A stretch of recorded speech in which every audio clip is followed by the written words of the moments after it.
Hierdie is Econ 211 makro-ekonomie en die laaste video wat gaan oor die inhoud van hoofstuk 3 in Fourie en Burger.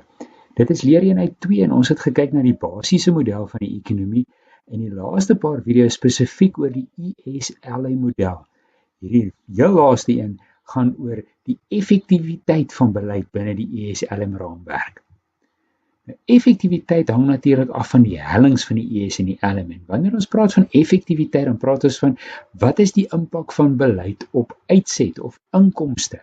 En die hellings van die twee lyne het 'n belangrike rol hierin. So hoe styl die helling van die ES kromme is, ons weet dit hang af van hoe sensitief is investering vir 'n verandering in die rentekoers. Dit hang ook af van die bestedingsvermenigvuldiger. Net so kan ons jou herinner, die helling van die LM kromme hang weer af van hoe sensitief die vraag na geld is vir 'n verandering in inkomste en hoe sensitief die vraag na geld is vir 'n verandering in rentekoerse. So dis baie belangrik dat mens weet hoe hierdie verskillende veranderlikes 'n invloed het op die ES en die LM, want dit bepaal weer hoe kragtig of dan nou nie beleid is. Nou kom ons vat 'n voorbeeld en sê goed, die reële geldaanbod neem toe. Dit is uitbreidende monetêre beleid. Ons weet dat die LM kromme skuif na regs, die reële rentekoers neem af en die ewewigsinkomste neem toe. Dis die primêre effek daarvan uitbreidende monetêre beleid. Maar hoe groot is hierdie veranderinge? Met ander woorde, hoe kragtig is die uitwerking van beleid op inkomste in die ekonomie? En die helling van die ES en die LM speel hierin 'n rol. So hier is nou twee voorbeelde van monetêre stimulus of dan nou enige uitbreidende monetêre beleid wat die LM kromme na regs laat skuif en soos julle kan sien, die verskil in rentekoers, die afname daar en die toename in inkomste verskil tussen die twee grafieke afhangend van hoe styl die LM kromme is, as dit platter is of as dit styler is. En dit beteken nou ook, wanneer die Reserwebank dink, kom ons stimuleer die ekonomie met uitbreidende monetêre beleid, moet hulle weet wat is die helling van die LM kromme, om op daardie manier te kan insig hê in wat gaan die impak wees op inkomste in die ekonomie. So byvoorbeeld as ons dan nou 'n voorbeeld maak van die helling van die ES kromme, kan ons sê vir dieselfde uitbreidende monetêre beleid, dit is dan nou hierso die LM wat na regs skuif, hang die impak daarvan sterk af van die helling van die ES kromme ook. So ons sê nou niks oor die helling van die LM nie, ons sê net die LM kromme skuif na regs as gevolg van uitbreidende monetêre beleid. Maar dan kan ons sien, as die ES kromme relatief plat is, soos die stippellyn hierso gegee, dan is daar die uiteindelike toename in inkomste hier is redelik groot. En dan kan ons ook sê, vir 'n redelike klein afname in die rentekoers. So wat hierdie dan nou beteken is dat na 'n klein afname in die rentekoers was die investering baie sensitief vir daardie verandering in die rentekoers. Daar was 'n groot reaksie van investering af, wat nou beteken die ES kromme is lekker plat, daar was 'n groot vermenigvuldiger en Y het met baie toegeneem. Die teenoorgestelde is waar as die ES kromme baie styl is, dan het jy 'n baie groot verandering in die rentekoers nodig om net 'n klein verandering in inkomste te kry.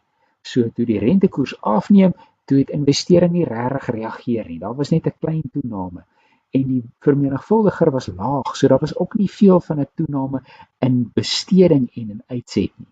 So presies dieselfde monetêre beleid. Daar skuif die LM kromme na regs, kan twee verskillende uitkomste hê afhangend van die helling van die ES kromme. So as jy dus wil hê dat monetêre beleid moet 'n groot impak hê, dan soek jy 'n relatiewe styl LM kromme, maar 'n relatiewe plat ES kromme. En dan weet jy dat monetêre beleid gaan 'n groot impak hê op inkomste. Kom ons kyk na die voorbeeld van 'n toename in owerheidsbesteding of dan 'n uitbreidende fiskale beleid. Ons weet reeds dat as daar 'n toename is in owerheidsbesteding, dan skuif hierdie ES kromme na regs. Daar is 'n toename in die ewewigsinkomste en die reële rentekoers neem toe. Dit is dan nou die primêre en die sekondêre effek. Maar hoe groot is hierdie toenames? Hoe kragtig is die werking van fiskale beleid? Natuurlik hang dit ook af van die hellings van die ES en die LM. Hierso word dit dan nou gedemonstreer deur hier is jou toename uitbreidende fiskale beleid. Die IS-kromme skuif na regs. En soos ons kan sien, afhangend van die helling van die LM, het jy twee verskillende impakte op uitset in hierdie ekonomie. Kom ons begin weer by die stippellyn. Met 'n relatiewe plat LM-kromme kan jy sien dat jy die toename in die IS lei tot 'n groot toename in die uitset vir 'n relatiewe klein toename in rentekoerse. Maar met 'n styl LM-kromme dan het jy 'n baie groot toename in die rentekoers en net 'n klein toename in die ewewigsinkomste. En dan is die impak van daardie uitbreidende fiskale beleid nie so baie nie. Hierbo staan ook mooi geskryf, as die LM-kromme relatief styl is, beteken dit die sekondêre verdringingseffek is baie sterk en daar's dus nie 'n groot toename in uitset as gevolg van hierdie uitbreidende fiskale beleid nie. So as jy wil hê fiskale beleid moet 'n groot impak hê, dan kies jy as 'n relatiewe plat LM-kromme en 'n relatiewe styl IS-kromme. Dan weet jy dat fiskale beleid gaan 'n groot impak hê. Om saam te vat, die effektiwiteit van beleid hang baie af van wat onderliggend aan die IS en die LM-kromme is.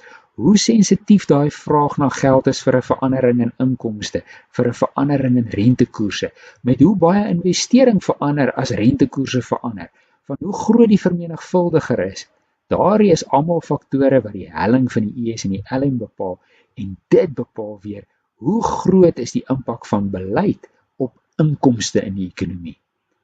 Dis baie interessante goed en in die volgende hoofstuk voeg ons dan nou die buitelandse sektor en die betalingsbalans by ons IS en LM model. Bly ingeskakel.